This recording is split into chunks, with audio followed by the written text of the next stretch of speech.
it is not fair that we have to come out. It is only because of the privileges of the default white cis het. And if you are none of those, you have to make choices to come out or to defend yourself for being anything other than those things.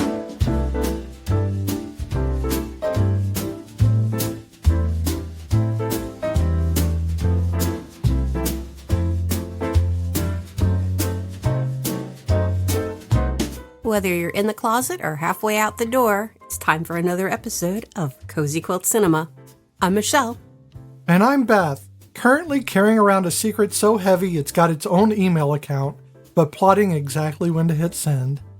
Every week, Michelle and I curl up on the couch, watch a movie, and then we carry it into the studio and unravel it like Anne Shirley arguing her way through an essay.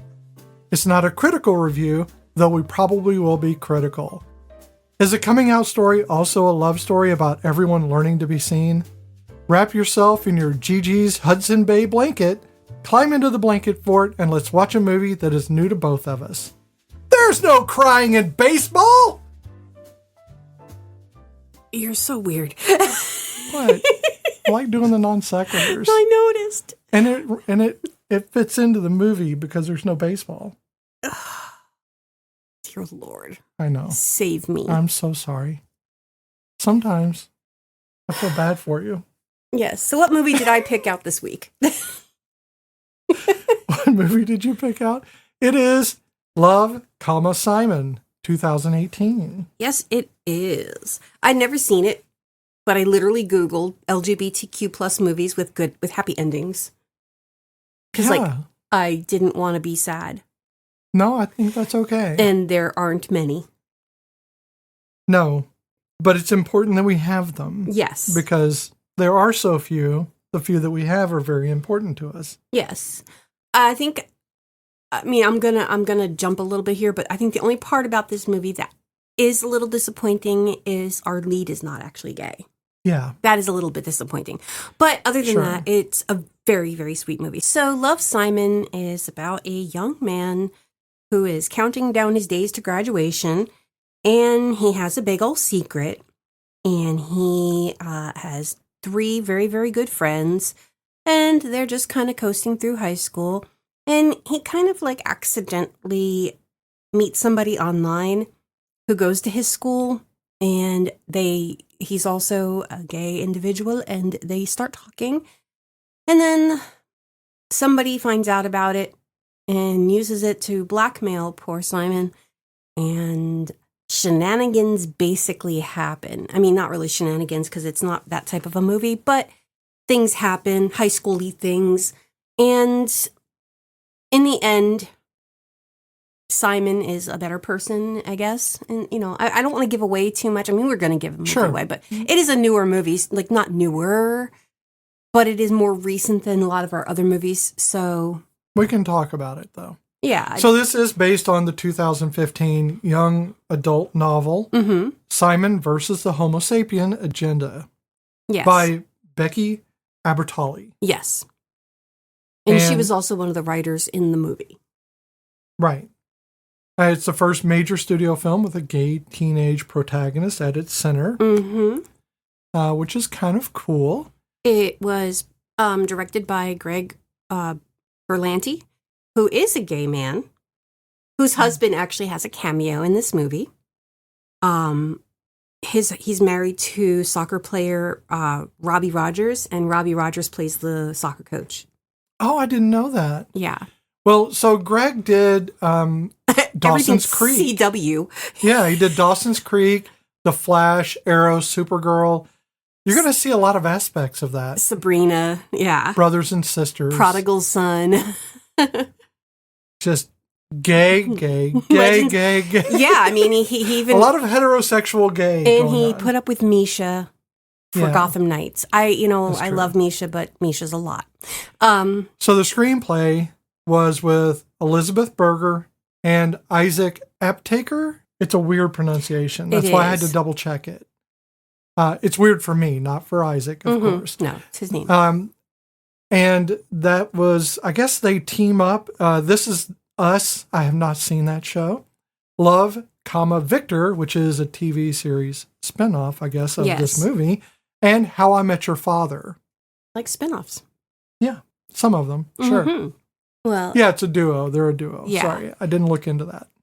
Well, what's really funny is the actor who plays Bram, aka Blue.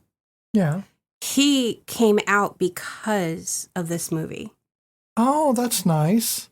And but also he was Wally West in everything that Greg Berlanti did in the CW. For the CW. Yeah, so of course, he's young Flash, yeah. Well, I knew that. I just didn't realize that he actually came out. Yeah, he came out because of this movie. That's very cool. Yeah. So this movie is, in some ways, very saccharine. Yes. And in some ways, very sweet without being saccharine. And it does have some of the best case scenarios and some of the worst case scenarios with sans the violence. Yes. It's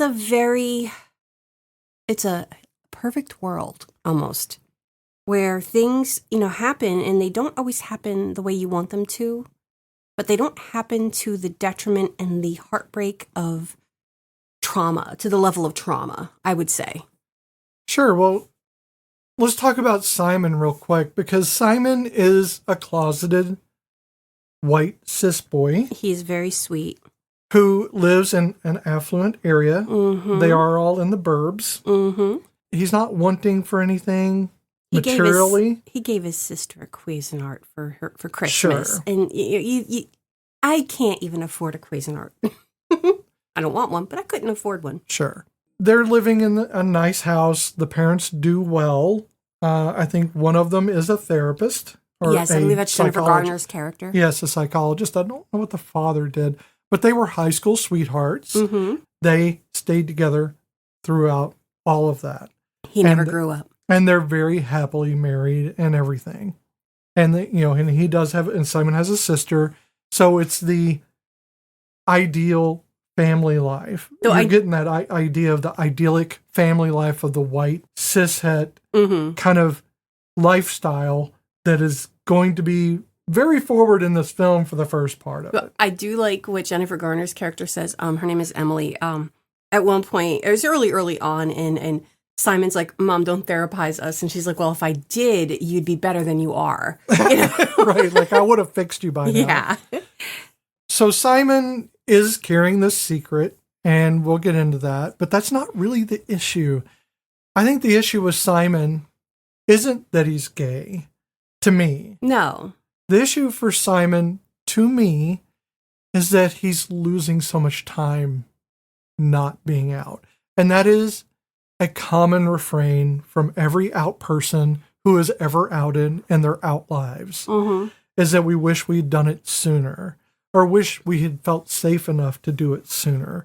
Now, I certainly don't advocate coming out at the cost of your life. I don't advocate coming out of the closet if it's unsafe for you. No, not to your own detriment, no. No. And certainly not the way it happens in the film. No, not having somebody out you for spite. Right. But I think that Simon's he's stuck. He is stuck in this place where he doesn't want anything to change because he's in high school, getting ready to come out of high school. It's very scary. But also, he's got dreams. And those dreams are scary too. So he dreams of going off to college and then expanding his world and finally coming out and being super gay. But they have he has this fantasy dance routine that's happening around him. And then he goes, maybe not that gay. Maybe not that gay. But that's the thing, is we all have that. Everyone that's in the closet has the dream of coming out. And I'm going to get away from this area. I wanted away from my small town. I wanted to come out. And how did I do that? I went into the military. That was a brilliant choice on my part because... right during Don't Ask, Don't Tell peak. Right. Yeah, it was at the worst possible time. Not forever, just for my period of time. Yeah. That was the worst couple of years to be, going into the military and being trans or queer in any way. And I'm pansexual, so I'm not gay or lesbian. I am not bi, I'm pan. And I know that's confusing to people, so I just don't worry so much about the connotations that I know what they are. No one else needs to know. Trust me, it confuses people when they know I have children, they know I have an ex-husband, and they know I have a wife, and then it's like they look at me and I'm like, don't ask me. I'm not even going to explain it. It's not worth it, and it's not your business. Yeah. It's not going to affect my work. But we come out in our own time, as in the best case scenario. We come out in our own time and we get to celebrate that. And sometimes it takes us longer. It took me 40-something years. Simon was forced, but he got to come out much sooner. Mm-hmm. And so did Blue. Blue came out on his own. It's so weird because that was my nickname for so long. Right. But he made the choice to come out. That was something he got to do, and Simon was denied. Mm-hmm. But that idyllic life, he feels like he's going to lose it. And that's not just his family, but his friends. And it is very true. It's a cost that people do pay for coming out. I paid the price. It's not a price anyone should have to pay. Much like Simon says, which is funny, but much like he says, it is, and I've thought this, I've said it to you, it is not fair that we have to come out. Oh, yeah. It is only because of the privileges of the default in this story, the default in our world, that the default is white, cis, het. And if you are none of those, then, or none of any of those particular ones, you have to make choices to come out or to defend yourself for being anything other than those things. How's about this radical idea? We don't care what our children are. We don't care as long as they are happy and healthy. And guess what? Then they don't have to come out to you because it's just a matter of that's who they're with. Sure, but it's more than just the family. It has to be a cultural thing. I know that. I mean, but it shouldn't matter who we are. It absolutely shouldn't. But culturally, we have to make a choice. And we have to decide, are we going to come out or are we going to stay in the closet, which is a protection, but it's also a prison. Mm-hmm. And it's something you have to live with. You have to live with how much time you spent in that closet if you ever do come out. I feel bad because, I never really, I don't think I ever had, a closet. I mean, I did for other things, but not for my sexuality. It was just who I was. And if I didn't tell anybody, it was because I didn't feel like it was something that they needed to know. So for me, it was never an issue, but I understand why and how it can be an issue for people. I think that's kind of... And some people get away with that, but it's very few. Oh, yeah, because I pass as heterosexual and I was married, I have the children. And again, it's just, to me, it's mind-boggling that we live in that society. And I think part of that is why our children were raised the way they were. To not, it doesn't matter, just be who you are. Yeah, it's not a be thing happy, for them. Be healthy. The only thing it was for me when I came out, the fear was not really our kids. Mm-hmm. I had so much faith in our kids, so much belief in our kids that I didn't even think that it would be an issue. Sure, I had some fear about coming out and confusing our youngest. Yeah. That was my fear, was confusing her because I wasn't sure I was going to be able to explain it well enough for her. Yeah. And it turns out there is no good explanation for things. You can't make someone understand something, but what you can do is give them time to process, which is what I tried to do. Yeah. Is try to give people time to process the things. But I lost family.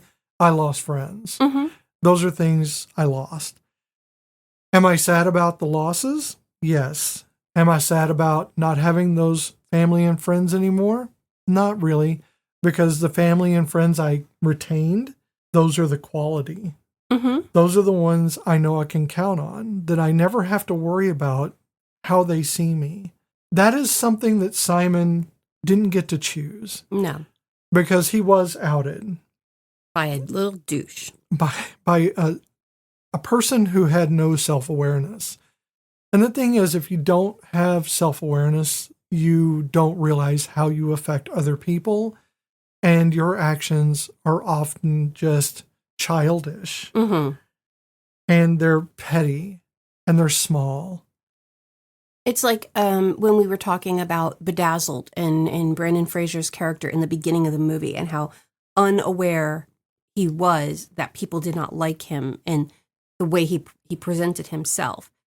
And I understand that when Martin comes to, well, when he first blackmails Simon to helping him hook up with Abby, but his unaware of how people perceive him is evident when Simon's trying to help him, with his clothes and with, and he's like, I want her to like me for me. And while I appreciate that, I want people to like me for me too.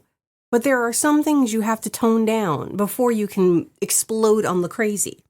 Right. You have to tone it down a little bit. And then when they get to know you, then you can be the weird ass motherfucker.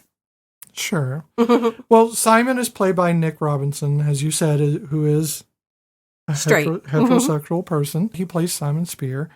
He was in Jurassic World, Everything, and Parallels. Mm-hmm. That's the things that I have listed. Yes, I had Jurassic World.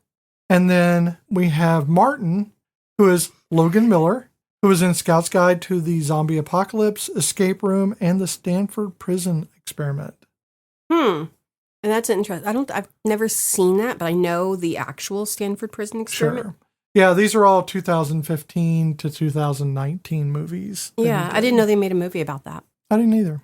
So yeah, the dynamic between the two is it's Can't Buy Me Love in the worst possible way. Yeah, because Martin's a dick at times.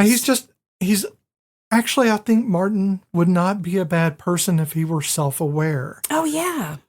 Because he is outgoing. And he did try, he was empowering when it came to Abby. He wanted her to, it was ridiculous how he did it. Sure. But it was, trying to get her to appreciate herself.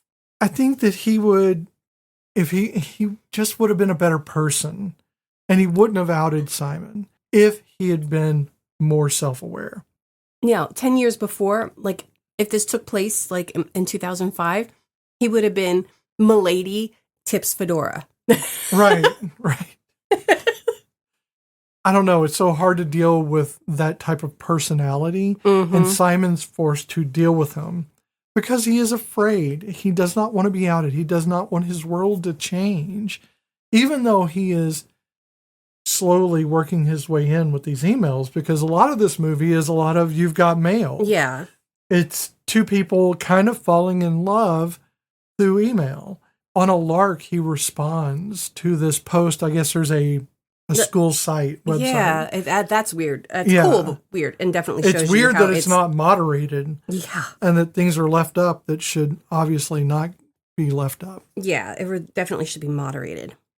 The thing also that bothers me about Martin is that there is a 99.9% chance that he will go to college and become an incel. I can't get girls to like me. I think we can talk about it now. I don't want to ruin the ending or anything, but the way he is at the end, I think he becomes more aware. I want to allow for the possibility of change, especially with children. Yes. Because they're still forming their ideas, they're still forming their personalities. And I think that this is not a matter of being not aware of yourself and of how you affect others is not an inherent trait. It is a skill that you learn. Yeah. And some people learn it early and some people learn it much later in life or never learn it. And I think Martin, at the end, he doesn't really redeem himself so much as he allows for the possibility he's not the bad guy. That he has some redemption along the way later on. Yeah, yes and no, because he does come up and act like a complete ass. But then he's like, well, I'll pay for the tickets. So, he's just still doing the very big dramatic thing, but you don't learn to be self-aware all at once. No. He is a kid. It just, he just smacks of like people I know who have not gotten better in life. That's true. And that's a part of not being self-aware. But I think that I want to allow for not just him, but any child, I want them to be allowed to be able to be better, to change, and to learn. You learn the thing and then you adapt, and then you find out that what you thought before isn't right. Mm-hmm. And then you change that. And I think we lose that as we get older. We lose the ability. So I think that Simon also isn't happy with him. And obviously he's very upset, and he should be. But I don't think he forgives him in the end. I think he just accepts the fact that sometimes people are dicks and they have to work through it on their own. It's not his job to correct him. It's not his job to enlighten him. And it's not his job to walk him through this. Just like it wasn't his job to help him find love. No. With, the various people. I guess it's Abby that he really loved. Yeah. And that's the other thing. So his best friend is Leah. And Leah, when he comes out, when he's outed, and they get mad at Simon. And it's not really fair that him and his friends get mad at him, because he was A, protecting himself, B, protecting Blue, and C, he thought Leah liked, oh gosh, I can't think of the friend's name. Alex. Is it Alex? Wasn't it? Yeah, it was Alex, wasn't it? Oh, no, it's Nick. Nick. That's it. I'm sorry. I for some reason I had Alex stuck in my head, but yeah, it was Nick. So she thought that, or he thought that Leah liked Nick. And Sorry. that because Martin liked Abby, he was kind of trying to pull Nick away from Abby and push Leah to Nick. Little did he know that Leah was in love with him. How was he supposed to know? And she gets mad at him at first, and she does forgive him later on, but it's frustrating. It's that lack of communication. I am often told that I talk too much and I give too much information, but you know why? Because I don't like to be misunderstood. I want people to know where I stand at all times. Yeah, but a lot of people think that that's being very defensive. I get that all the time because I'm trying to clarify. Yeah. They think I'm being defensive. I'm like, that's not defensive. That's me asking questions. I get it. I could tell they're not saying it outright, but I could tell by the looks on their faces that I'm trying to get like a cookie or a pat on the head. Like, because at work, I'll be like, okay, so we did this today and we're going to do this. And it's so that my supervisors know where I stand and what we're doing, because not everything I do is written in the lesson plan that they're not looking at anyway. But I feel like they look at me like, oh, I don't, it's okay, good, great job, fantastic, woohoo. And it's not what it's about. It's just, I'm very transparent and I like people to know where I am. Yeah. So Leah Burke, who is Simon's best friend, is played by Catherine Langford. And do you recognize her? Because she was the girl in Knives Out. Oh, shit. Yeah. It took me a bit, and I was like, that's who that is. And then I looked it up, and I'm like, oh, yeah. And she was also in 13 Reasons Why, the TV series, and Spontaneous. And you're going to see some crossovers with some people like Nick Eisner, who is played by Jorge Lindenborg Jr. And he was in Bumblebee, Spider-Man Homecoming, which I didn't know, and Love and Monsters. You have Miles Heiser, who is Alex, who's one of the friend group, who is in 13 Reasons Why as well, Parenthood, and Nerve. So 13 Reasons Why keeps popping up in here. Yeah. Well, they're part of that age group of, that we're in that, that's like now, like everybody's in Euphoria. Well, I mean, it's like you get Blue, the guy, who plays Blue, which is Kanan Lonsdale. He's in The Flash. And, stuff like that. So the Divergent series and Wild Oats and all that stuff. Yeah.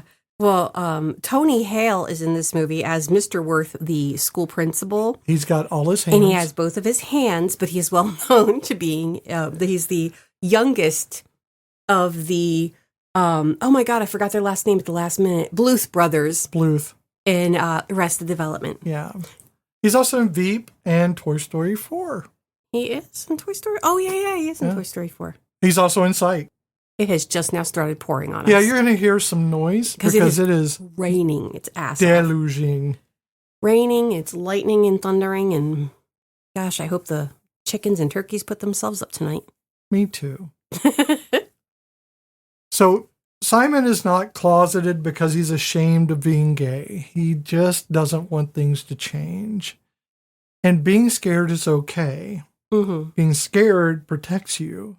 It's, I think, living in fear that becomes an issue. You have to learn that fear should not control your actions. It should just guide your attention. True. The coming out thing, it is not a lucky break for Simon. It just happened. It is a bad thing for him, but he does make the most of it because he doesn't back down, and I love that. I love the fact that he still comes into the school. Oh, yeah, afterwards. Yeah. Which has got to be hard because everyone is looking at you. But did you notice that Mr. Worth was wearing a pride flag pin? Yeah.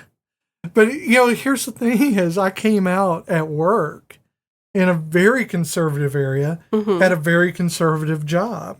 I posted an email. It's kind of funny because it's all through email. But I posted an email to work the Friday before, what was it, Thanksgiving?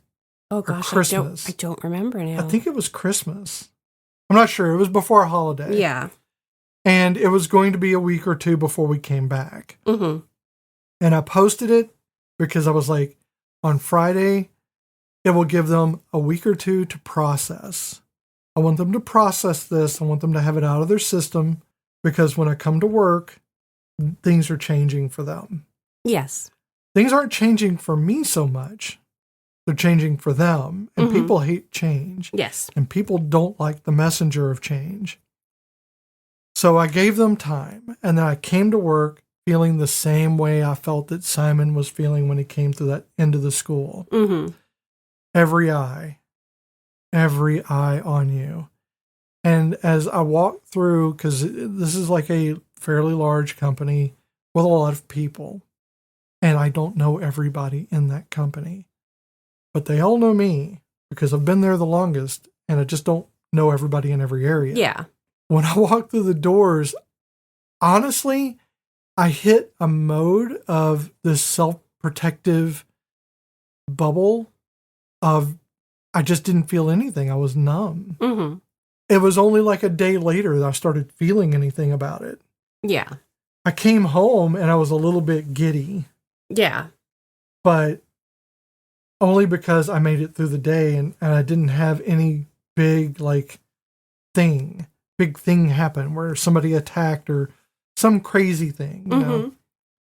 But what I got was this numb feeling of this is happening. Yeah. But I did make this choice. Simon didn't. But when I came through there, I certainly know what that feels like when everybody's doing something, but they're all looking at you with side eye to see if, I don't know, they think you're going to sprout a second head or belch fire. Whatever it is they think that gay or trans people do that's magical, that they're going to not know what to do with. Yeah. Like we have wings or something that come out or whatever. So I really, when he came through there, I had, this very visceral feeling of reliving that moment. And it wasn't super emotional. It was just very closed off emotionally. I closed myself off on purpose so I wouldn't feel anything if the worst happened. Yeah. Because I was being in protective mode. And I'm sure that's what the character of Simon was doing at that moment, or at least that's what I'm projecting. Yeah.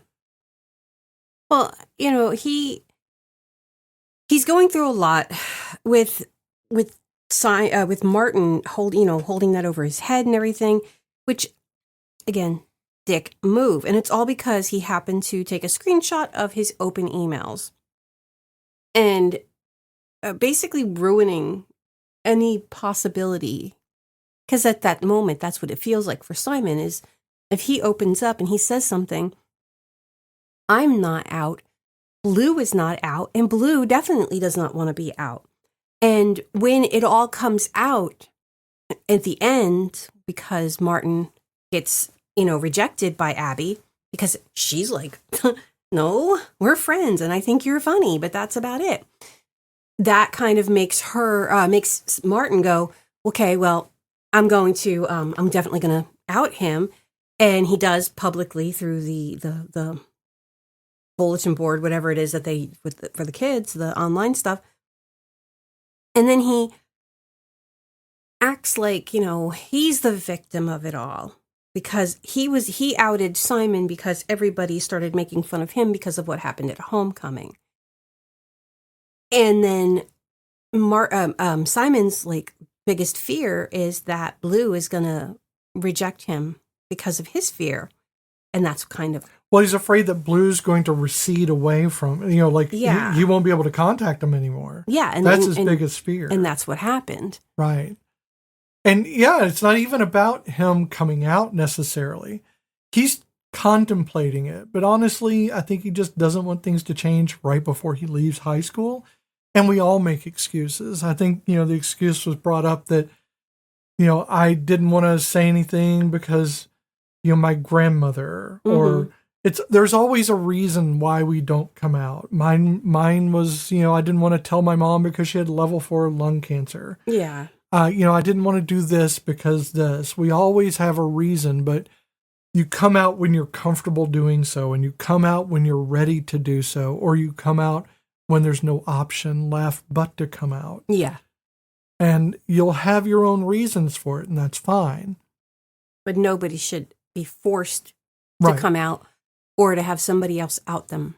And it was weird to me that no one was mad at Martin for that, for other outing than him. Simon. Yeah, and again, it goes back with that whole, I get that they were annoyed with him because he did lie to Nick about Abby, and he did try to push Leah onto Nick, but also none of them were like, but that bitch Martin, Yeah, and he was left pretty much unscathed by all this. Yeah, and it's, though, who is to me, my personal hero of the whole movie, Mrs., what was her name, Albright?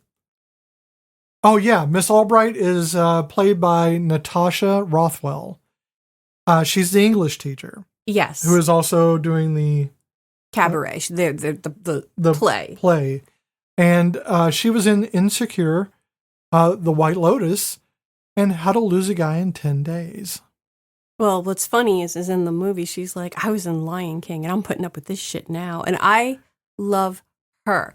Because when the two kids come up and they're making fun of Simon in the cafeteria and how she lays into them, and only the way that a teacher can lay into a high school teacher, in a high school student, because...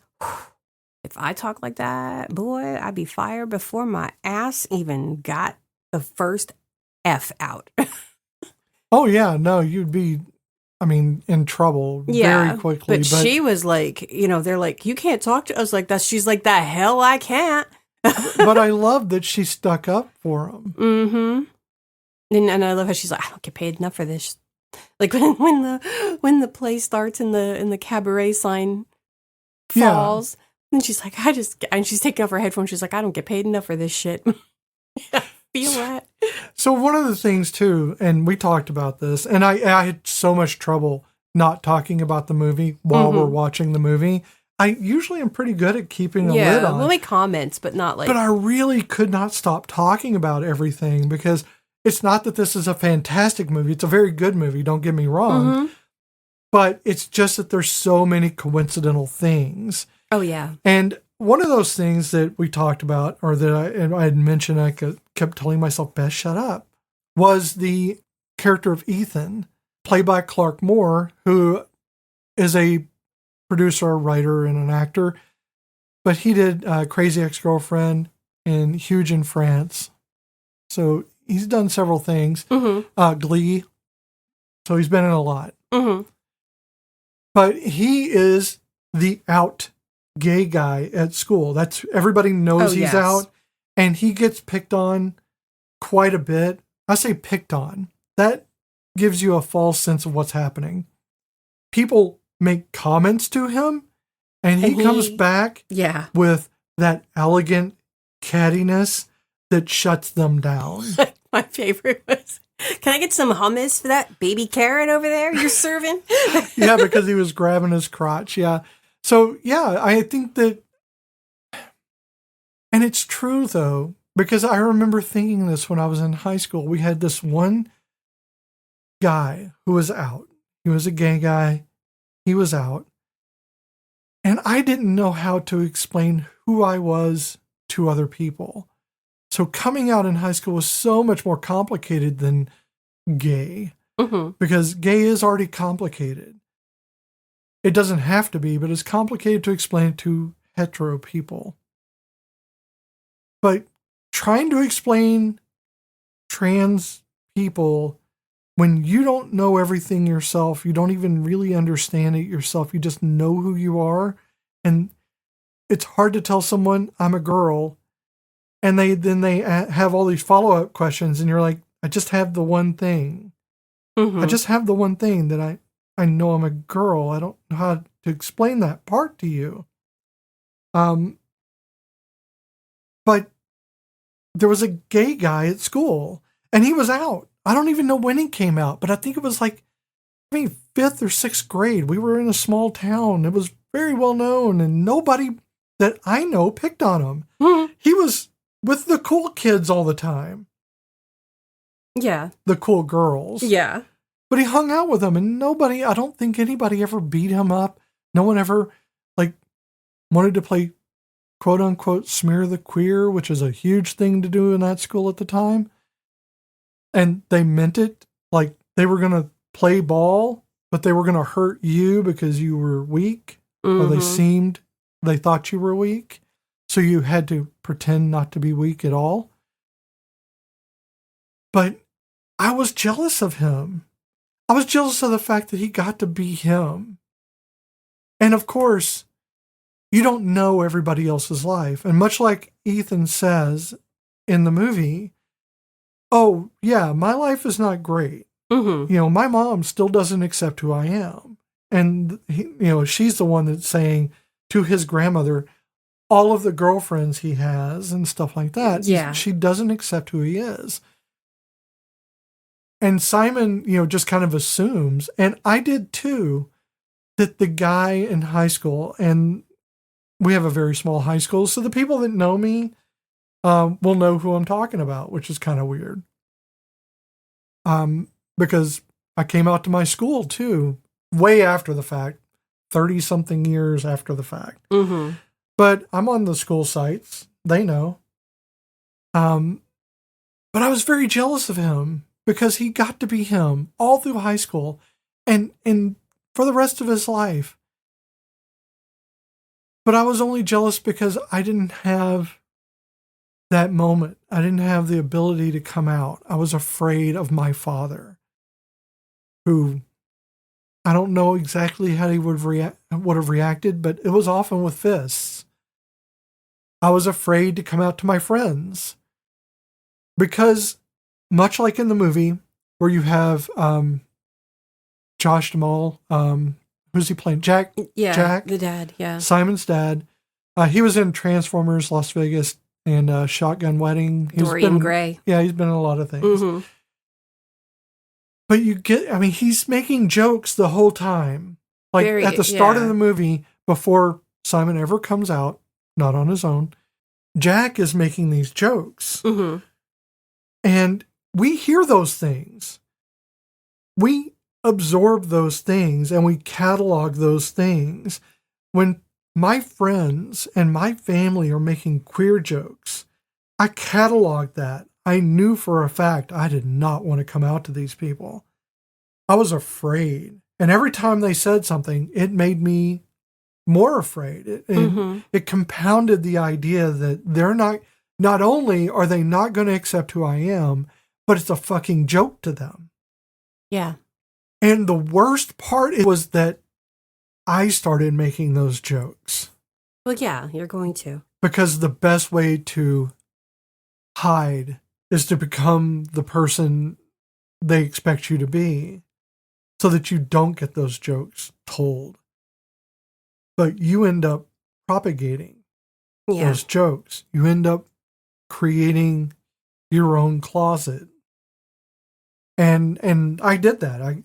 I essentially created even more of a closet. I reinforced that closet because I was playing along rather than being strong enough to say, this is bullshit.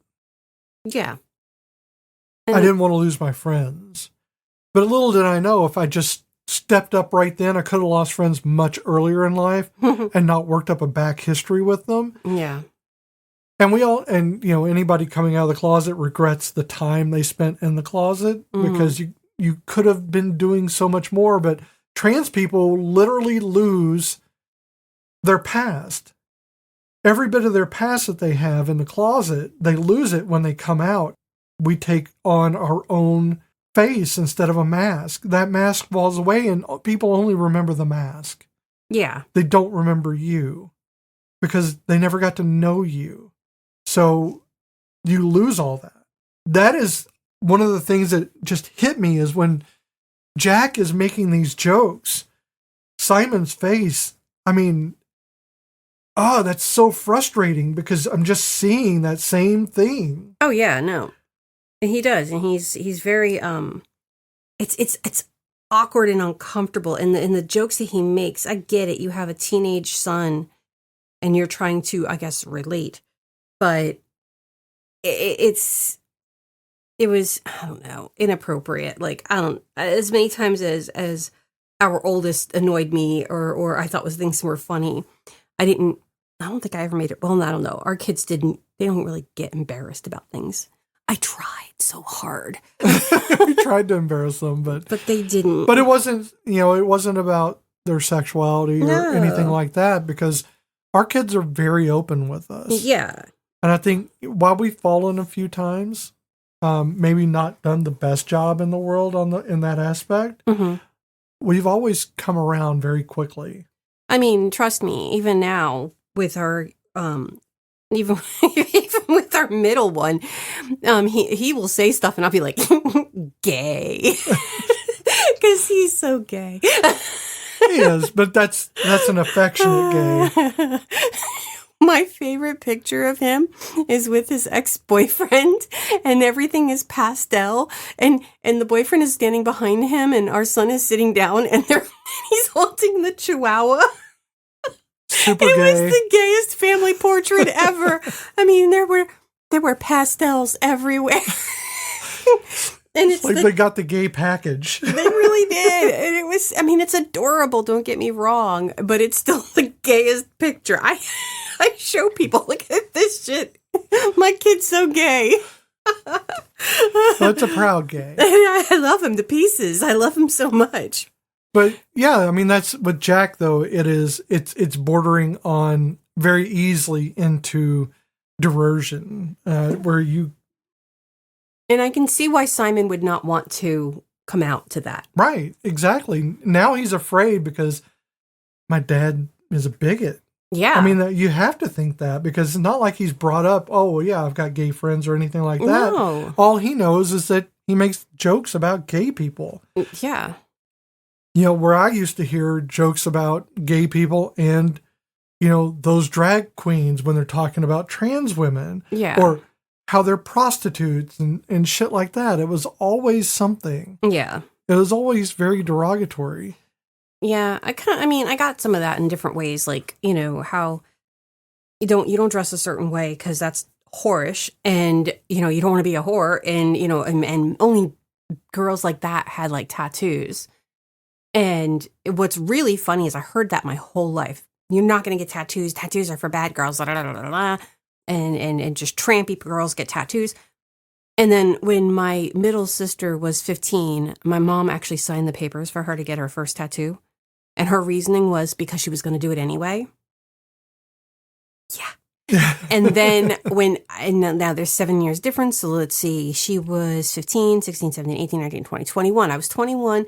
Still, I didn't get my first tattoo until I was 26.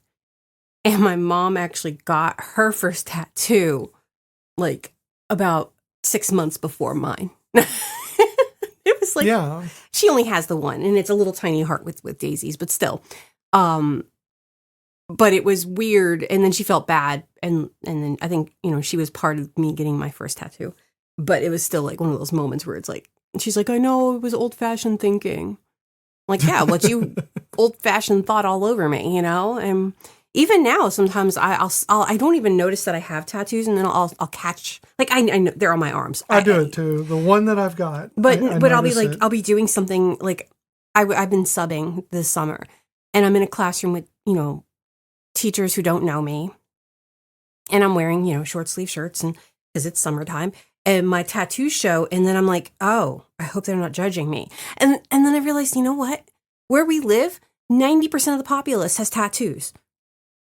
So, what? No one's judging me because of them. I wouldn't have gotten the job. I have the credentials to back me up, then some.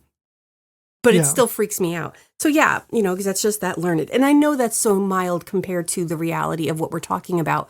But it is, in a way, kind of how I can relate to it. So how I love weird little things that kind of come back around. So in the very beginning of the movie, Nick gets in the car. They're going to school. And he starts talking about this dream he had about David Beckham, right? Was that who he said was in the dream? Yeah. So it was David Beckham. My favorite line, we both wrote it down at the same time. No. Yeah, go ahead. Was it Leah who says it? I think Leah says it. Yeah. And she's like, no analyzing dreams before coffee. And bless. That is a perfect line. But here's the thing. So Nick is talking about this dream about David Beckham having two different colored eyes, a red eye and a blue eye. And he didn't know if it was something he had to choose. Abby says that he is a cross between Cristiano Ronaldo and Sigmund Freud. And Cristiano Ronaldo, if you don't know, is a soccer player. So later on, now it's Abby who has the choice, who's not really having a choice, but she's the one who's kind of in the middle between Nick and Martin and their affections for her.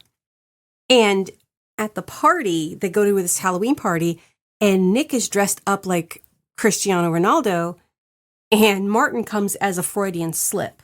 Yeah. And I feel like that is so... So it's portent. Yeah.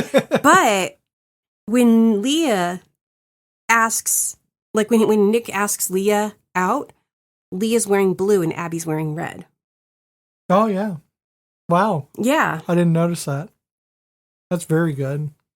Yeah, I caught that earlier. I was like, that is neat. I like that. I love weird stuff like that. So one of the love stories in this film, and I think there's a couple really. It's not just about, Simon's love of Blue. Mm-hmm. I know I keep calling him Blue, but that's how I know him. Yes. It's the first one that I know about is obviously the family, but the couple is Simon and Leah. So they're friends, but that friendship carries as much emotional weight as a romance does. Mm-hmm. And Leah is obviously mistaking that weight for something else. Yes. She's sensing this thing with Simon, and it's her own unexpressed feelings that kind of, mislead her into believing that this is about a romantic love rather than a familial love or a love of friendship. And that's, again, you kind of get the impression that Leah likes Abby.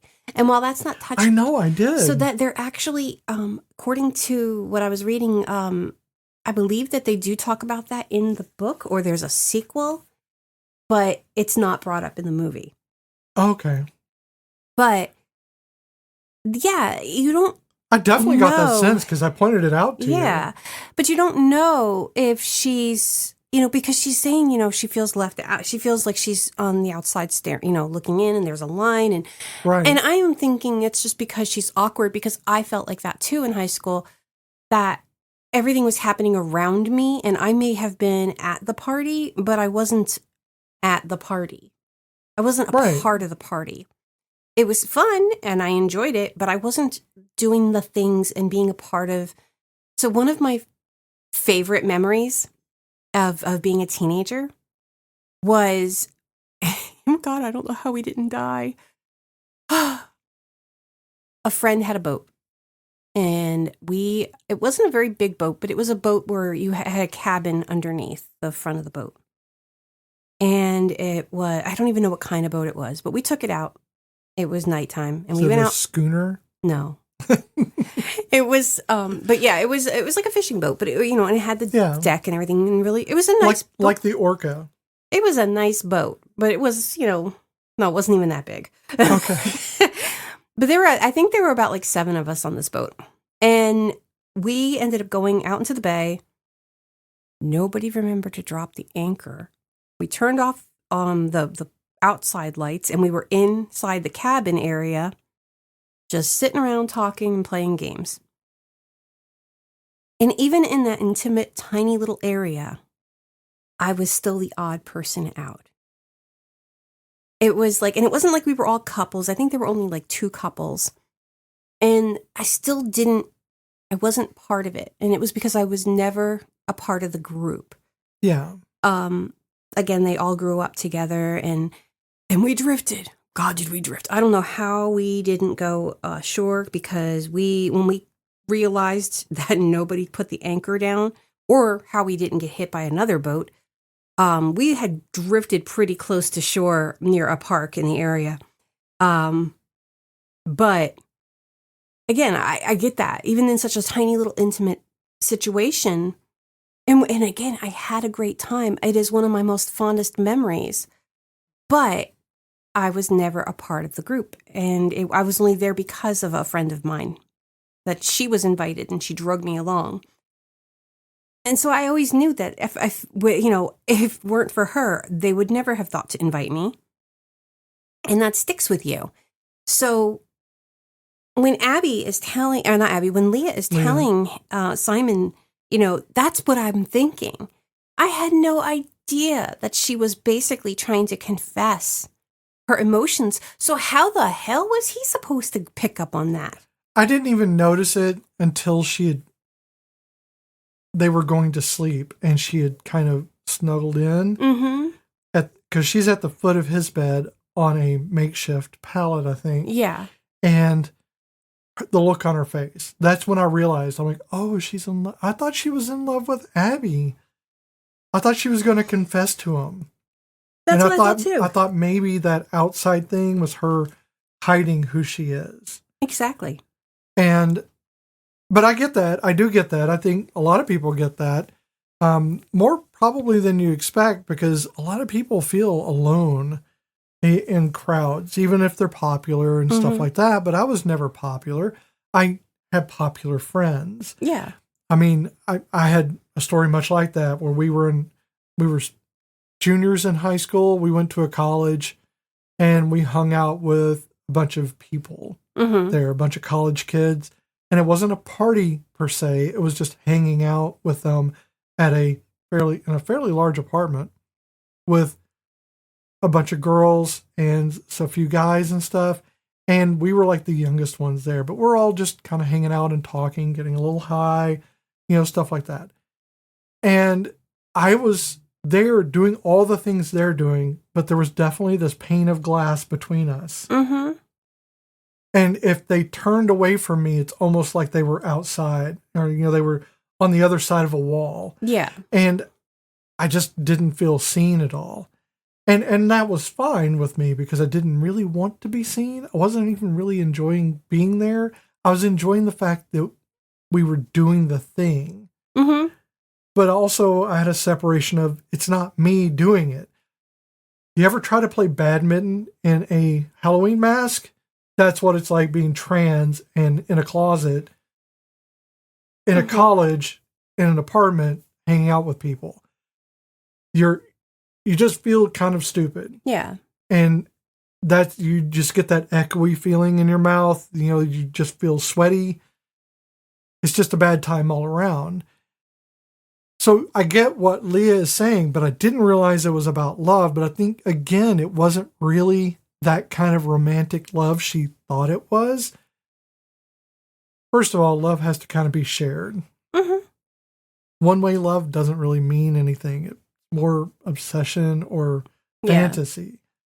But there's the emotional weight of a friendship can feel like love. I think that's why I really loved when he is talking to Abby in the car, and he outs himself to Abby, and Abby's like, "I love you," and and that is the kind of love that sometimes is ignored in teenagers. It's either teenagers get it or they just don't understand that kind of love. And Simon is so lucky to have that from Abby. And Abby's lucky to have it from Simon. Oh, yeah. I mean, the fact that they both were in the same place. Mm-hmm. When she said that and he said it back, they were in the same place emotionally with that discourse. She was letting him know, I accept you because you're part of us. I love you. Oh, yeah. I love you as a friend, as one of my friends. And he felt the same way. And it's so like, it's very refreshing. Yeah. It's so good that he gets to feel accepted almost right away. Mm-hmm. Despite the fact that he's obviously going to freak out. Yeah. But even his freak out is very calm. It really is. Honestly, I'm surprised at how calm it was, because I would have. I mean, he did have a crying fit, and but that's expected for him to break down. I'm surprised he didn't do it sooner. But yeah, I mean, and when they do the flashbacks, not flashbacks, but the flash false of his little daydreams or whatever. Well, of the default story of coming out hetero. Oh yeah, and people having to come out. And the parents being upset and having to explain, you got that from your father. Yeah, you got that from your father. That kind of thing is just, it turns it on its head. And it gives you the look of, for the people that just really don't understand being gay and are watching the film, you can get the idea of how silly it is that we have to come out at all by the fact that you think it's silly that we play that default story. Mm-hmm. So that story is silly on purpose. Oh, yeah. It's silly because no one should have to come out. We should just be accepted as who we are. It reminds me of that Star Trek episode I'm trying to remember with the Klingon and I'm going to say it wrong. But anyway, it's one of the characters in, I think it's DS9. But she's a woman, but she has an entity within her which was in a man at one point. Yeah. Oh, I know who you're talking about. Yeah, I can't think of her name, but yeah. And he just readily accepts her because he's like, "Oh, my friend," and he says her would be her dead name, and she goes, "It's whatever her name is now," and he goes, "Oh, my friend," and he says her name. That is how it should be, and that's the thing of. His friends just readily accept him. They're fine with that part. Oh, that isn't even the issue. No. But that's the way Joe was with me. My best friend didn't blink an eye. He just accepted it. He had questions, sure. But they were questions after the fact. They weren't questions at the time. He just said, okay. Yeah. And that was never a question of like what to call me. He just call me by my name. And I thought that was like the biggest thing you can do to cheerlead someone is just accept them as who they are. And that's what the family does here. It takes a little time to get to each of them. And Jennifer Garner's talk with Simon. Yes. That was not originally in the script. She asked for a connection moment between Mom and Simon. And that was what they came up with. And honestly, that is a great moment. And honestly, I think that more people should use this. If they can't use their own words, should use this with their children. And it basically comes down to you are being your true self. I could see that there was something going on, that you were thinking really hard for a very long time. But now take a breath. And it's your turn now to be you. Yeah, I think she did that very well. I think it was very well done. The scene was great. And it really did push the idea that nothing was changing for Simon, for them. Yeah. Because Simon was still Simon. It's different for trans people, but for Simon, it's not. It's not different. We need him to see us. Mm-hmm. And she did see Simon. And that's the thing, is you get to see the whole package, not just Simon, your child, but Simon, your child, who is also gay. Well, I mean, that's it's a facet of him. As he said, nothing's changed. So she needed to say that to him. So you said it to us to reassure us, but I think you need to know you're still the same Simon. Yeah. And I think, and it's like, it's turning the dialogue on its side there, but it's important for you to understand you people, when you come out so many times, people are doing it, and yet they're still trying to like protect the people they're coming out to. Yeah. And well, that's because you never really stop coming out. So when she says that to him, it's like her saying, you don't have to defend yourself. You don't have to protect us. Just you or you. And we know that. So, but it's when the dad, as much of I was so mad that he made me like him. Because he made me angry through the whole movie. But he starts because of his jokes. But he's like, so when did you know? And this is also a problem as a parent. You're like, how did I not see this? How did I not know? And when our son came out as trans, I was mad at myself because how did I miss this? How did I not know this? 1 minute makeup and pink hair, and the next minute shaved head and no makeup. And it literally, for me, happened overnight, not realizing that this had been brewing for a long time. So I do understand what his dad was saying. How did I not see this? How did I not know this? How, because you look back and you're like, how did I, as a parent, fuck up so big? Not about the change, not about who you are, and you're telling me who you are. It's how did I fuck up in the sense that I couldn't be there for you? I couldn't see it all this time so I could be a support for you. How could I be making mistakes and saying the wrong thing all this time? I missed all this time. So, and that's the other side of it. So I got what he was saying. Now, his jokes were above and beyond. Yes. High school jokes coming from a man who left those high school jokes back behind in the dated era that they came from. But I understand him being upset with himself. I'm not, of missing that time. But he did come back with, being thoughtful and caring. And, he loves his son. And he made sure that his son saw it, that Simon understood that he loves him and that they're still okay. There's nothing wrong with who he is, and he loves him. And he's right there with him. In fact, let's join Grindr together. That was funny. And he's like, Dad, I don't think you know what Grindr is. And I forget what his response was. I forget what he said, but it's like a social club or something. I don't know. No, Dad, no. But he's sweet if unaware. Mm-hmm. And his sister, Simon's sister, is fantastic. She's very empathetic. Yeah, she gets mad. Like, he gets mad at her because he just found out that he had been outed, and she found out through it as well. She not only found out, but she called and got it taken down. Yeah. She was very proactive and very careful with him. And then she's like, well, maybe you can hide it. And then it's when he's like, I'm not upset about being gay.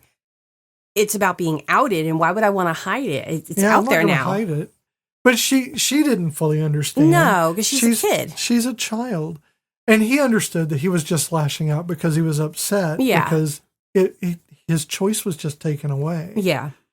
I mean, this is God moding. Mm-hmm. He just got his choice taken away. And nobody wants their choice taken away. No. We deserve to have our choices, to have our liberties. And that is part of coming out, is establishing your strength and who you are. But yeah, so he does come out. He doesn't just come out because he's already been outed, but he comes out. He tells the school on that site, the same site that outed him, or the same site that someone posted, Martin posted to out him. I think he posted a letter that's pretty much, it echoes in a lot of ways the way I sent the email to my coworkers, to everybody in the company, not just my coworkers. I work for a company that is international. It went to everyone, everyone. And it's a huge multinational company, so everybody knew. And that's essentially what he did on his own scale. Yes. Is he let everybody know, I am gay. This is who I am. And he let Blue know. You know where I'm going to be. Yes. Because Blue closed off contact. Yes. He said he can't do this. Because he was afraid. Right. And rightfully so. This is not Simon's story to tell for Blue. No. Blue has his own choice to make. Does he come out? Does he stay in the closet? That's his choice. And Simon's not forcing him. He says, there's no pressure. I just want you to know where I'm going to be. If you choose to come, great. And if not, that's your choice. He's not taking his choice away. And Simon does cabaret. Yes. You know, they do the cabaret, which honestly, the non-self-aware guy is a great, that's a great role for him, by the way. Yeah. But I think that when they go to the carnival, right? Not a fair. Yeah. I guess it's a carnival. Might be a fair. Doesn't matter. I don't know. I mean, I don't know the difference between a carnival and a fair. Does one have animals? I don't know. Anyway, they go to the Ferris wheel, which is weird. I know. Everybody knows the ride of love is the tilt-a-whirl. I was going to say the carousel, but sure. Or the octopus. It could be any of those things. The whip. Yeah, the whip. That's the one. That's where you propose. Yeah. You propose on the ride. Oh, you're vomiting on someone's shoes. Bugs hitting you in the mouth. Exactly. But no, they go to the most unromantic ride possible, which is the Ferris wheel. And they buy a bunch of tickets. His friends have accepted him back because they just needed time to get unmad. Not to not be mad at him, just to forgive him for the thing that he did. And they still love him, and they're together, and that's great. And I love that for them. I love that they just kind of fall back into friendship because it should be that easy. Yeah. And they buy a bunch of tickets. And he goes to the Ferris wheel and gives them all the tickets. And he gets on the ride. And I know I'm doing the blow by blow on this, but it is a good moment. It's a very good moment at the end. Yeah. I don't want to do all of it. But you find out who Blue is. And it's got a great ending because there are so many kids from that school that were cheering him on, standing around as he gets on. And they're cheering him like he's a football star. And he's on the Ferris wheel going around and around. And they're still all standing there, even after all those times the tickets have run out. Yeah. And that's when Martin comes up. And he's like, I'm here, I'm Blue. And he's like, no, you're the fuck not. He goes, no, you're not. And he goes, no, I'm not. But this is brutal. And I just didn't want you to have to do this alone. Yeah. And instead he buys his one more ride. Because that's what he's got the money for. Yeah. And I don't want to do the end of it. I want that to be something for you to watch. But it's a good ending. It is. And it's affirming. It's an affirming ending because it's not just about him getting together with someone. It is about the people on the ground cheering for them because that's acceptance. That's what it feels like when someone sees you. That's what it feels like, a crowd cheering for you. When the movie was being made, fans of the book were like dying because they kept the actor a secret of who was going to play Blue. Oh. Also, the images of the kids together, the photos and stuff that the director he used, what he would do is he would call cut, but he would actually keep the cameras rolling. So them playing around and acting like kids Right. That's what he would use. Okay. So that was how he built, like the relationships, but also like to show the relationship of the friends together. Oh, that's cool. Yeah, I mean, really, that's kind of what you need to do sometimes. I think they did this movie right. I think so. I think there can be some saccharine to it. It certainly can avoid some of the heavier things. Mm-hmm. But I think it hits a lot of notes. And not every movie has to hit all the heaviest things. Oh, no. It shouldn't. We should be allowed the movies that we just love because they make us feel good. Mm-hmm. Not because they make us feel bad or they hit all of our issues that we have in real life. I don't watch movies for real life. I watch movies for escape. Oh, definitely. Now, there are times where I'm going to watch a movie that hits on those themes. Yeah. And it is going to hurt.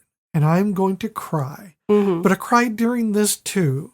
I cried good tears. I saw your tear. Well, yeah, it was the dad thing. It was annoying because, I was so mad about it. I saw your tear, which you don't tear up. Nah. You are very good about keeping tears out. That's called trauma. Yeah, I am not good about that. That is also called trauma. But we all have our responses. Yes. When you're called a crybaby a lot, you'd stop crying. It's true. But I think that in this movie, it's earned. Your feelings are earned. Mm-hmm. And they don't pander. I just love that. Yeah. I love that it's just a good story about friends and family. It's a little idyllic, but it doesn't have to be like the hardest things ever. Sometimes just let us have a good movie. Oh, yeah. Well, it's that time, I guess. For the stitch count. We're gonna run this film through some yarn and a crochet hook, and we're gonna build an Afghan. Maybe.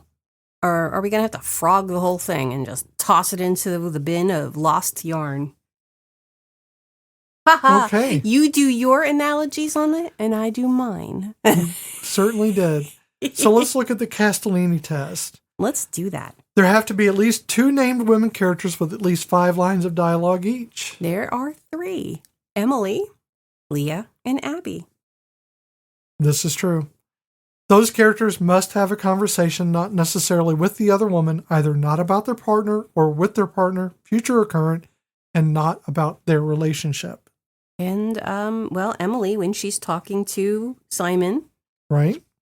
And, I can't say Leah when she's talking to Simon because, honestly, she is talking about a relationship, even if it's not one that he understands is in existence. Leah's not always talking about their relationship. No, but Abby and him in the car, they're not talking about their relationship. Sure. At least one of the women has to be integral to the plot, meaning that if she were written out of the film, it could not reach the same ending. Honestly, I think all 3 girls. I think, to a certain degree, all 3 of them are kind of... I don't know that Abby, as much as I love the character, I really love the character, I love the actress. Well, here's the thing. If there was no Abby, then Martin would not have anybody to have blackmailed Simon over. I hate to hinge the movie on being forced out. No, but that would be that one. Leah, that is his longtime friend from childhood. So without that, there wouldn't be, I think, his way, just being very much well-rounded.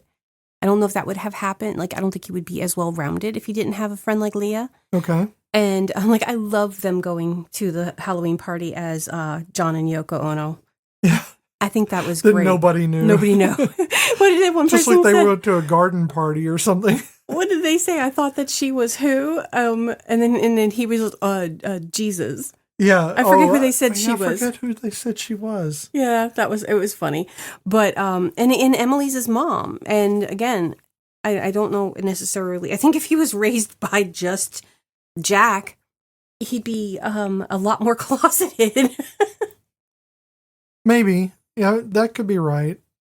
I don't know that it would affect, any of these would affect the plot of the film. That it couldn't reach the same ending.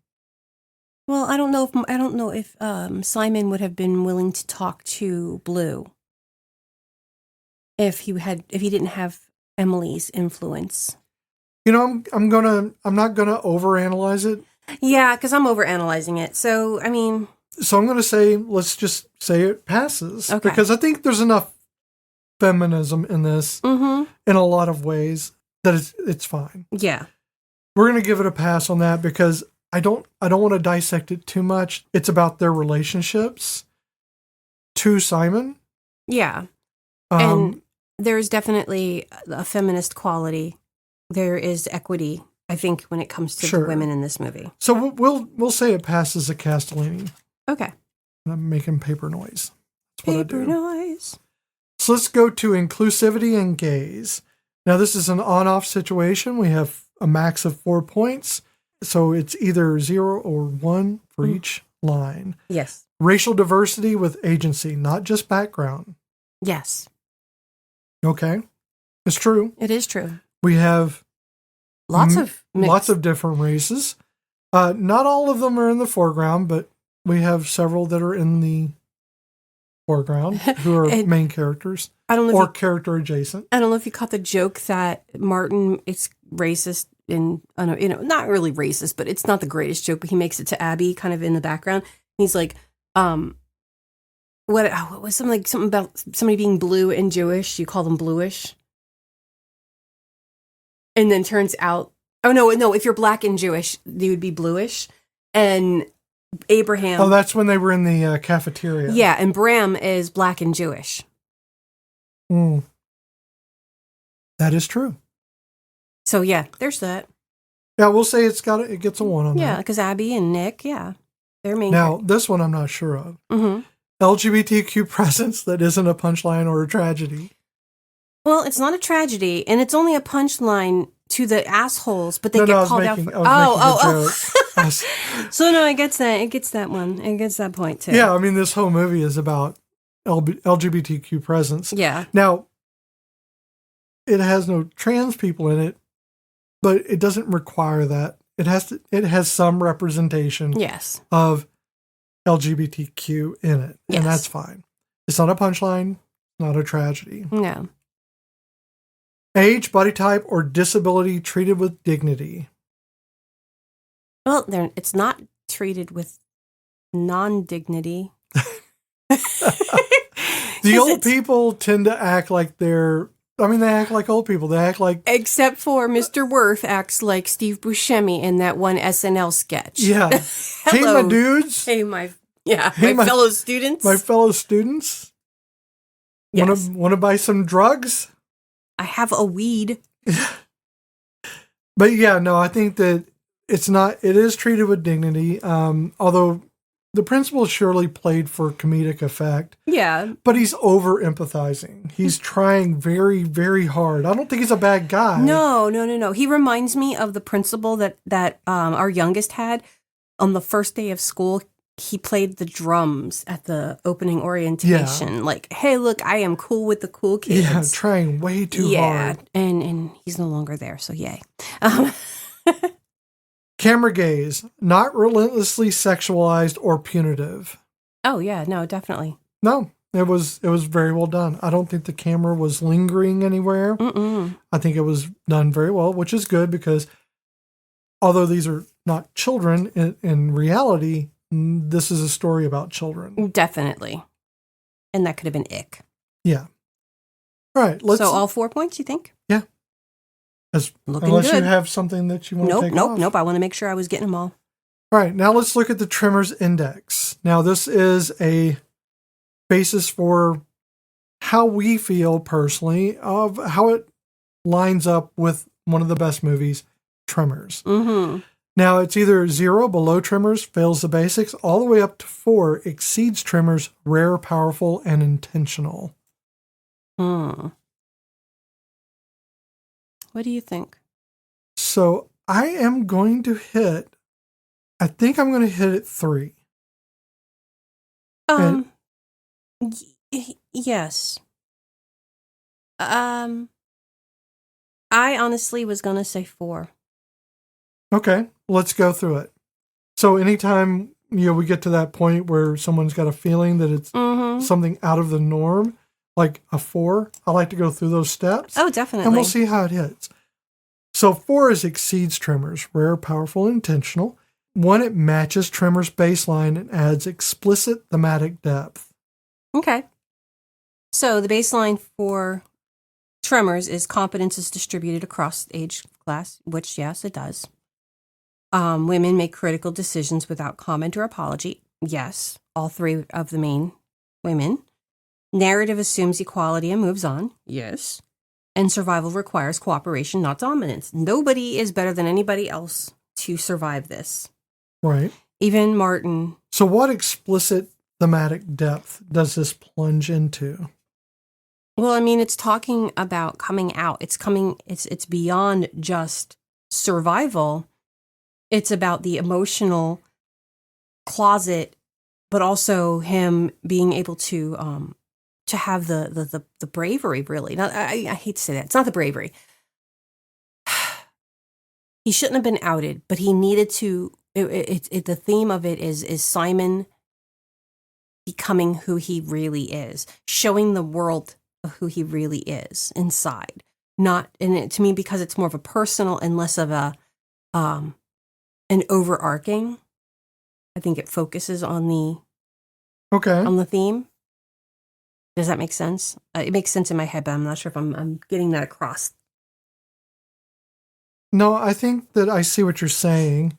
I do think that it adds some explicit depth to it. Mm-hmm. I believe it adds it in the fact that it's not really so much in this instance, on this one particular line, it's not about him coming out. No.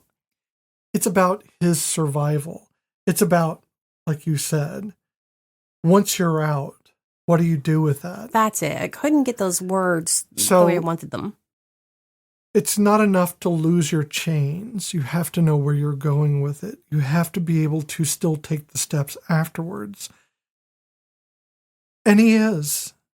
It delves into these pieces of a person. And not just Simon. No. It delves into some other people too, and it gives them the grace of humanity. Yes. So I think I'll agree with that. And the inclusivity is baked in. And examined. And it is examined. That's true. And nobody has nobody goes, oh, well, Nick and Abby are black and they can't be a part of us. There's no are you sure you're gay? Yeah. And the film would be lesser if any of its marginalized characters were removed. Yes. Yeah. No one's being asked if they're sure they're gay. No one's being, maligned for being black or. So no Ethan gets called out. Ethan gets picked on for being gay by the jocks, but Ethan gives as much as he gets, and then he shuts them down. When their only response is calling him the F word, that's what your comeback is? Yeah, bitch, come at me, really bring it harder. I can take you down with words, And the film would be lesser if any of its marginalized characters were removed. Yeah. It's true. Absolutely true. I think taking away the demographics would harm the movie. Oh, definitely. Pretty much irreparably, because you need to have the differences. I mean, we're all better because we fit together like puzzle pieces. And if you take the pieces out, you don't have a puzzle anymore. You just have a piece. Mm-hmm. And I think that's a bad idea. I don't want a piece of the puzzle. I want to see what the picture is. I agree. So we have a level 4. Exceeds Tremors, rare, powerful, and intentional. Yes. That's pretty damn amazing. What are we looking at for our score? We are looking at a 9 out of 9. Are you kidding me? We have a perfect score? Mm-hmm. Have we ever had a perfect score before? I think we have, and I was looking back to see. So we started the stitch count on Wild Wild West, so go figure. What a hell of a film to hit it on. But we have not gotten a perfect score yet. This was our first perfect score. This is our score. first one. Yay. That's crazy. Mm-hmm. And kind of unexpected, but not totally unexpected. Now, we've had a couple 8 out of 9s, but sure, not. But this was a good movie. It really was. I was surprised. I mean, let me tell you. Not in a bad way surprised, but I didn't know what we were I was not looking forward to it. Ah. And I'll tell you why. Because I'm old. And this is about kids. Yeah, no, I get that. And I thought, well, this will feel weird because I'm watching someone I don't really have an identity with. Mm-hmm. It's a gay boy. And I don't think I ever understood gay boys enough to know anything about them other than they were gay and boys. Yeah. And oftentimes people just assume trans women are gay boys. And that is the furthest thing from the truth. It's a completely different situation. It's like saying, you know what? I've got oil paints, but I've also got this Camaro. Okay.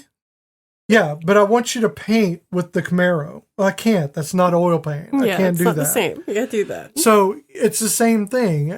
We're all in the same community, but we are all vastly different people, and trans people are not a monolith, but we're certainly not gay boys or gay girls. A lot of trans people are straight. Yeah. They're whatever the hell they are, because people have their own personalities. So I think I always get a little hesitant about watching a film with gay men in it, or where it's gay men or gay boys.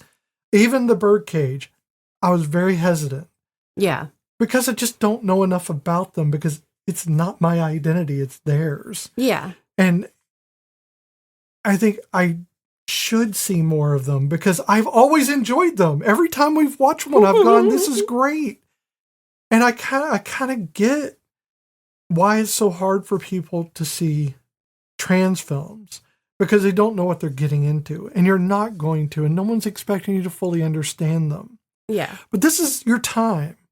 This is your time right now. I'm just going to call it out right now to our fives of listeners. This is Pride Month. It's quickly drawing to a close. We have several guests coming on over the next few weeks. Yes, it wasn't this week. We're idiots. It's next week. Sure. I was excited. So we have Pat Green, we have Polly Chattel. These are both authors. They're both dynamic people who are brilliant, and we love them. And we want you to listen to them because they both are in the LGBTQ community, and they have chosen their own films that they are not their own films, but because Polly's a filmmaker, but choosing films to see and talk about. Yes. And these are all important stories. Every movie about someone in the community means something. Even the worst ones, even the best ones, they all mean something. You can take your meanings out of them. So I invite you to please watch Love, Simon, or watch any of the other LGBTQ movies. Watch the ones we don't list, because there's so many, and I'm really dedicated to at least maybe putting one in a month so that we keep that going. Yeah. Because Pride doesn't have to end in June. No. And in our area, it's in September. Right. But it doesn't have to end ever. Mm-hmm. Pride Month is about being seen, and we should always be seen. And that means everybody should be seen. If you're marginalized, you need to have a voice, and that's what the platforms are for. And our platform is certainly going to give that voice to people. Yep, I agree with you. I guess it's me then. Yep, it's on you. Sorry, I know. I did a whole thing there. That's okay. I got very involved. Well, it's weird now. I don't do the clues anymore, so it's like I don't know what to do. I don't do the clues. I don't tell you where to find it anymore. I have no job here. You just did your job. Okay. Thank you for joining us for Love, Simon 2018. This has been Cozy Quilt Cinema with Beth and Michelle. We loved having you in our blanket fort, sharing the stories and feelings these movies evoke within us. The beautiful thing about the stories that really stay with us is that they follow us everywhere. Into the parts of ourselves we haven't quite introduced to the rest of the room yet. The ones we're still working up the nerve to name out loud. No matter where in the world you were listening from, with the right film and a little honest look at what it costs to hide, and what it feels like to finally stop. You might just find yourself sitting with every feeling this one stirred up and realize you needed to. Keep the stories going and the feelings flowing at cozyquiltcinema.com. There you can follow us on Instagram and Blue Sky, send your feedback and personal reflections, or even leave a voice message. You can always find our episodes there and wherever you listen to podcasts. Please consider subscribing and leaving a rating. We would very much appreciate that. You know what we didn't do? Talk about how this movie made us feel. I think we did that throughout the entire thing. That is the truth. Well, guys, it's been real. So, no analyzing dreams before coffee. How did you get to do the line? Oh, because I talked a lot? Great. Man. Love you, bye. Bye. Hey, Si. Yeah?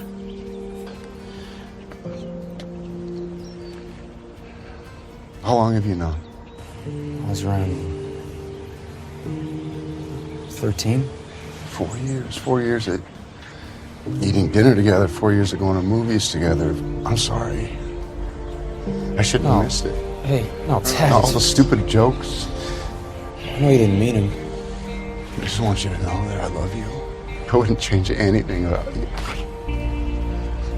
Hey, stop crying. I'm trying. Oh, God. Come here.